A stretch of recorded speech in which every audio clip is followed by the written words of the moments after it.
बिस्मिल्लाहिर्रहमानिर्रहीम। अस्सलाम वालेकुम। परदेसी न्यूज़ में खुश आमदीद। NCOC यानी पाकिस्तानी हुकूमत की तरफ से पाकिस्तान आने वाले पर से बड़ी पाबंदी ख़त्म करने का ऐलान कर दिया गया है। NCOC अल्लामिया के मुताबिक 8 फरवरी 2022 से पाकिस्तान आने वालों पर एयरपोर्ट में आयत PCR टेस्ट का शर्त ख़त्म कर दिया गया है। यानी इससे पहले ऐसा था कि आप अगर किसी भी मुल्क से पाकिस्तान का सफ़र करेंगे तो पाकिस्तान पहुंचने पर एयरपोर्ट में आपका रैपिड एंटीजन PCR टेस्ट किया जाता था।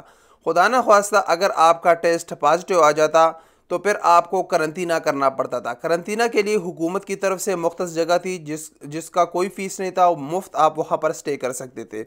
मगर अगर आपको प्राइवेट जगह पर स्टे करना पड़ता था तो उसका फ़ीस आपने ख़ुद अदा करना पड़ता था, और इसके साथ साथ इस टेस्ट पर तकरीबन 2-3 घंटे भी आपका एक्स्ट्रा एयरपोर्ट में लग जाते थे। तो अब 8 फरवरी 2022 से ये शर्त ख़त्म कर दिया गया है। अब आप पाकिस्तान का सफ़र करेंगे तो जिस मुल्क से आप पाकिस्तान का सफ़र करेंगे वहाँ से आपको नेगेटिव टेस्ट पेश करना ज़रूरी होता है, और पाकिस्तान पहुँचकर आपका एयरपोर्ट में अब एंटीजन PCR टेस्ट नहीं होगा। आप सीधा अपने घर का सफ़र कर सकते हैं। इससे वो तमाम अफराद मुस्तस्ना होंगे जो डिपोर्ट होकर पाकिस्तान जाएंगे।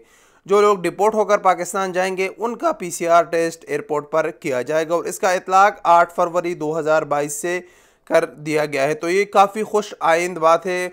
ये जो पाकिस्तान का सफ़र करते थे उनको काफ़ी मुश्किलात इसकी वजह से उठाने पड़ती थी, तो ये खुश आइंद कदम है पाकिस्तानी हुकूमत की तरफ से। अस्सलाम वालेकुम वरहमतुल्लाहि वबरकातुहू।